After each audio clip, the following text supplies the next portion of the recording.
किसी शेयर को ऊपर ले जाना और नीचे ले जाना आपके और मेरे यानी हम छोटे निवेशकों के हाथ में बिल्कुल नहीं है। आपके और हमारे हाथ में है ही नहीं, क्योंकि आप जितना मर्जी कुछ बेच लो कुछ भी हिलने वाला तेजी नहीं आती। सबसे पहले मकसद समझो, किसी भी कंपनी के एक्चुअल पे प्राइस पर जाना अच्छी कंपनियों का उसकी सेल पर डिपेंड है, उसके कार्यों पर डिपेंड है।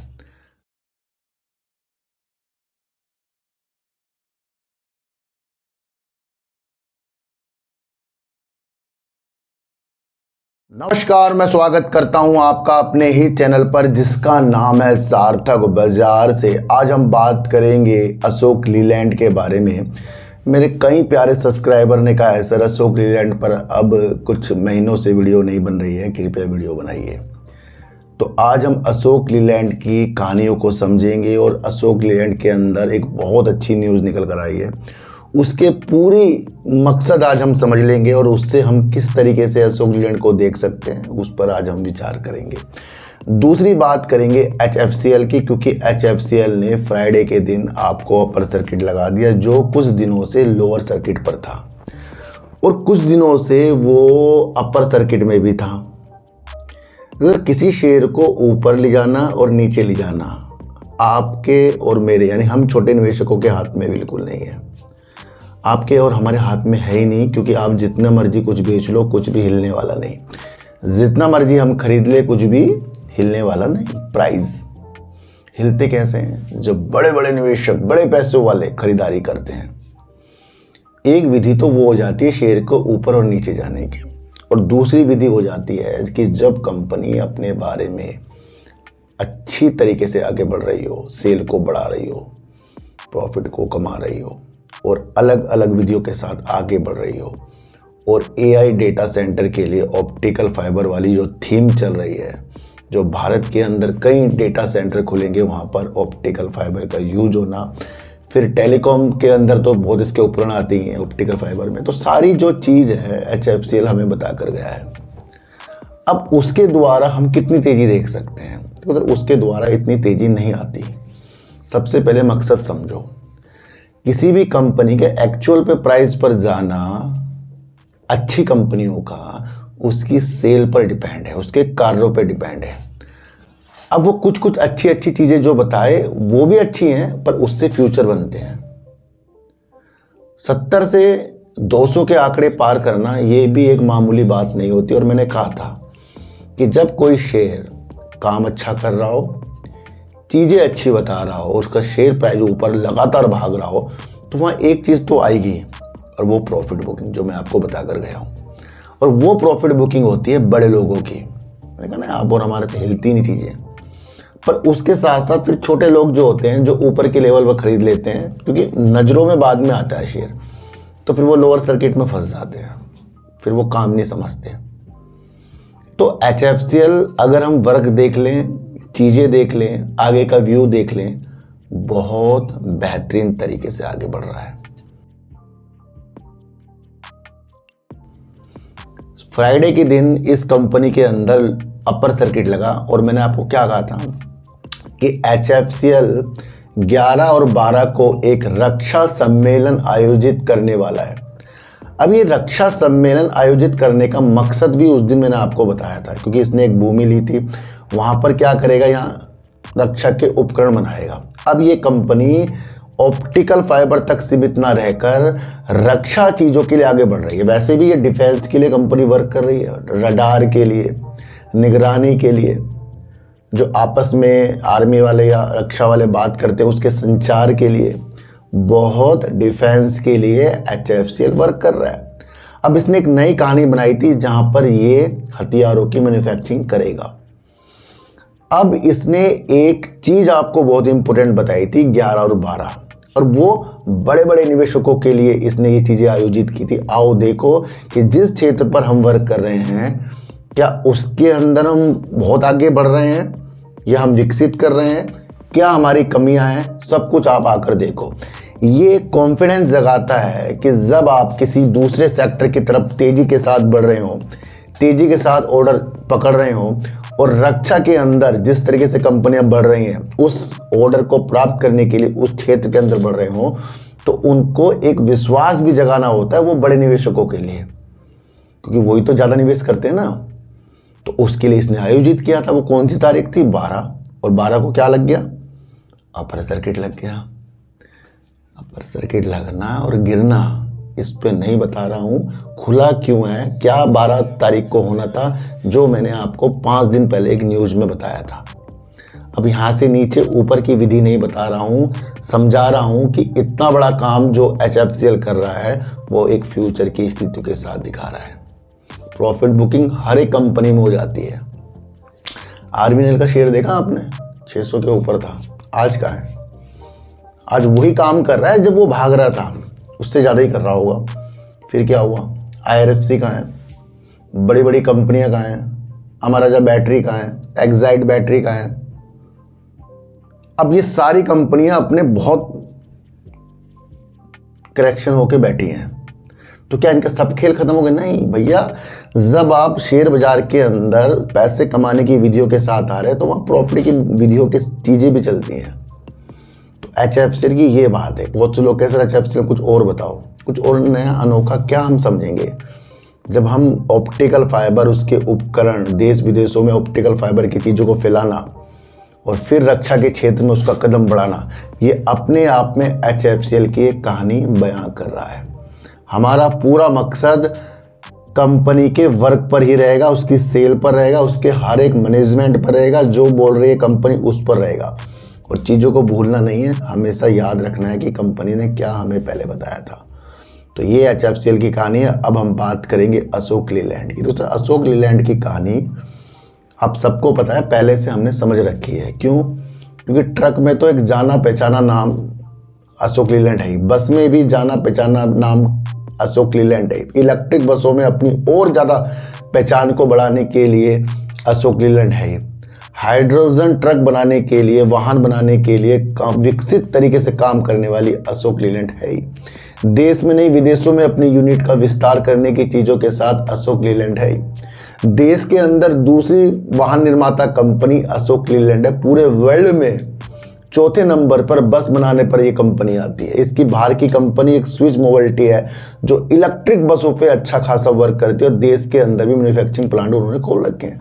यानी कि देश के अंदर जो निविदाएं इलेक्ट्रिक बसों के अंदर निकलेगी, उसके अंदर अशोक लीलैंड भाग लेगा, जैसे वो डीजल बसों में लेता है और ट्रक में लेता है।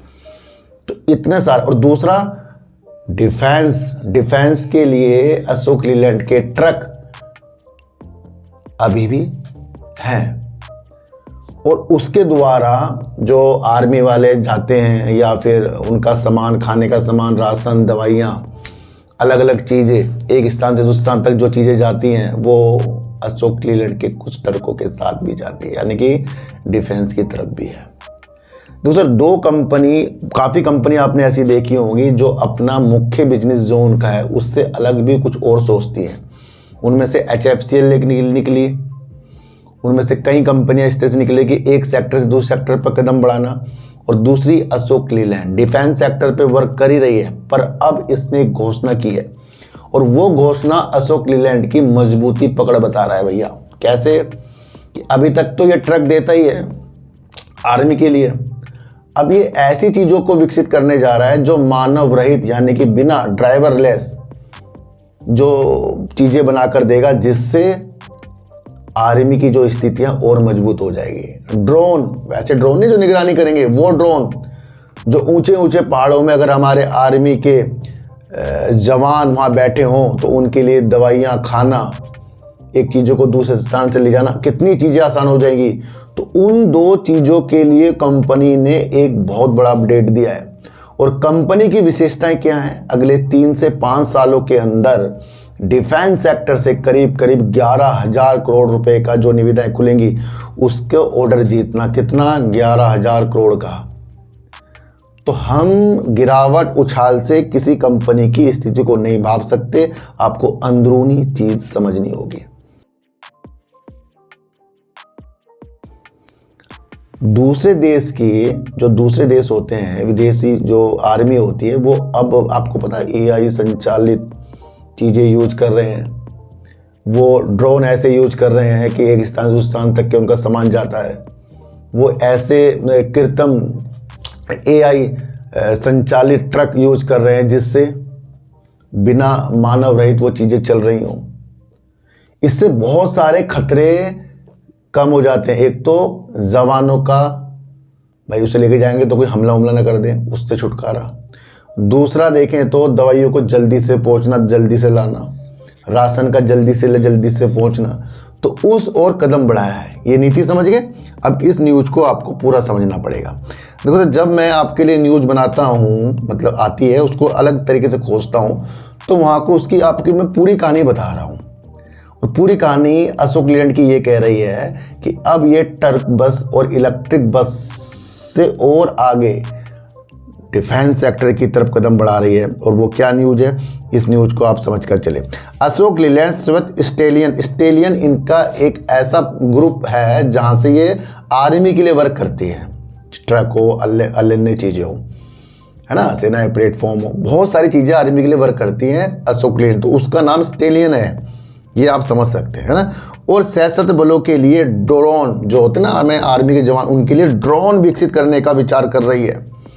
ये एक बहुत बड़ी चीज़ है। जिस तरीके से सेना के लिए ट्रक, लॉजिस्टिक वाहन और विशेष सेना प्लेटफॉर्म बनाती तो पहले से ही है, अब उसके अंदर ऐसी इसने एक भविष्यवाणी कर दी जहां पर भारतीय सेना के लिए भविष्य की ऐसी सेना प्रणाली बनाने पर विचार कर रही है जिसमें चालक रहित सेना वाहन और सेना उपयोग के ड्रोन शामिल है। स्टेलियन के तहत स्टेलियन अशोक लीलैंड का एक प्रसिद्ध सेना ट्रक वाहन ग्रुप की चीज़ें हैं, ये आप समझ कर चलना। श्वेत जो सारी चीज़ें मैंने आपको यहाँ चीज़ें बता दी, एक से वो सारी चीज़ें हैं जिससे ड्रोन के साथ बहुत चीज़ें आसान होने वाली हैं और मानव रहित जो ट्रक होंगे, जो चीज़ें बनाएगा, उससे भी काफ़ी चीज़ें अशोक लीलैंड डिफेंस की तरफ तरक्की के साथ बढ़ रहा है, ये आप समझ कर चल सकते हैं। और हाइड्रोजन से चलने वाला स्टेलियन विकसित कर रही है। ये स्टेलियन अशोक लीलैंड का सेना ट्रक वाहन है। अधिकांश अगर चीज़ें देखें तो अभी तक के जो हमारी सेना है डीजल से चलते जो वाहन है उनको यूज करती है। अधिक धुआं और कार्बन उत्सर्जन ये सब चीज़ें करती हैं। ईंधन की बड़ी मात्रा की आवश्यकता होती है। अशोक लीलैंड ऐसे स्टेलियन बनाना चाहती है जो हाइड्रोजन ईंधन पर चले। तो कितनी बेस्ट चीज़ जो है अशोक लीलैंड ने बता दी है। देखो सर, ये तो हो गया सेना की तरफ बढ़ना और 11,000 करोड़ का ऑर्डर जीतना, ये इसने फ्यूचर की स्थिति हमें दिखा दी। और ड्रोन जो चीज़ें हैं, छोटी मोटी चीज़ ने, ड्रोन पर काफ़ी कंपनी वर्क कर रही है और ये तो सेना के लिए वर्क करेगा, तो उसका एक अलग काम जुड़ता हुआ अशोक लीलैंड ने बताया। दूसरी एक चीज़ मैं आपको और बताऊं, इसको आपको बड़े गौर से सुनना है। JSW ग्रुप जो है अपनी एक सहायक कंपनी के साथ कह रहा है कि वो 1 साल के अंदर अपनी एक इलेक्ट्रिक बस भी लॉन्च कर देगा।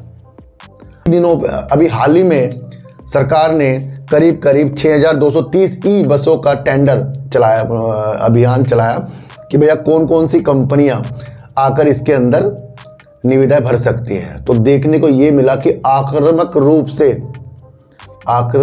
से JSW ग्रुप की सहायक कंपनी ने सबसे कम बोली लगाने की स्थितियों के साथ आगे बढ़ी। आक्रामक, लेकिन एक दिशा ये दिखा रहा है कि यहाँ से JSW बस की इलेक्ट्रिक बसों के लिए आगे बढ़ेगा और 1 साल के अंदर तो लाएगा, पर उसे कोई ऑर्डर नहीं मिला। पर उसने एक चीज़ दिखा दी कि उसने टाटा मोटर्स, उसने अशोक लीलैंड, उसने ओलेक्ट्रा ग्रीन, इस तरह की 2-3 कंपनियां पढ़ लेना, उनसे ज़्यादा चीज़ों के साथ आगे बढ़ने की स्थिति दिखाई है, पर उसे कोई ऑर्डर नहीं मिला है। पर यहाँ से आप चीज़ देखें कि अगर आपको टाटा मोटर्स दिख रहा है तो वो भी EV वर्क कर रहा है। यहाँ नाम आ गया ना कि कौन कौन निविदा में भाग ले रही हैं। पूर्णतः तो पता नहीं किसको मिली है। अशोक लीलैंड आ गया जो स्विस मोबिलिटी के साथ ई बसें बनाता है, ओलेक्ट्रा ग्रीन आ गया। तो इस तरीके से जो कंपनी है JSW तो जब लाएगा, पर उसकी बोली से ये लग रहा है कि ये कंपनी भी वहाँ पर थी। तो आपको थोड़ा सा ये भी खोज कर चलना पड़ता है। आज की वीडियो आपको कैसे लगी एक और मुझे जरूर बताना। किसी को भी खरीदने बेचने की नीतियाँ मेरे चैनल पर बिल्कुल भी नहीं है। मेरा कोई टेलीग्राम, कोई व्हाट्सएप ग्रुप नहीं है, ना ही आज तक मैंने बनाया। तो सर सच्ची वीडियो देखिए, अच्छी वीडियो देखिए, समझ कर देखिए, चीटी को आटा दीजिए, गाय को रोटी दीजिए और अपने बच्चों को ज़्यादा से ज़्यादा प्यार कीजिए, क्योंकि बच्चे ही आपकी मासूमियत से किस्मत पलटेंगे। तो फिर मिलेंगे आपसे नई वीडियो के साथ, जब तक के लिए नमस्कार।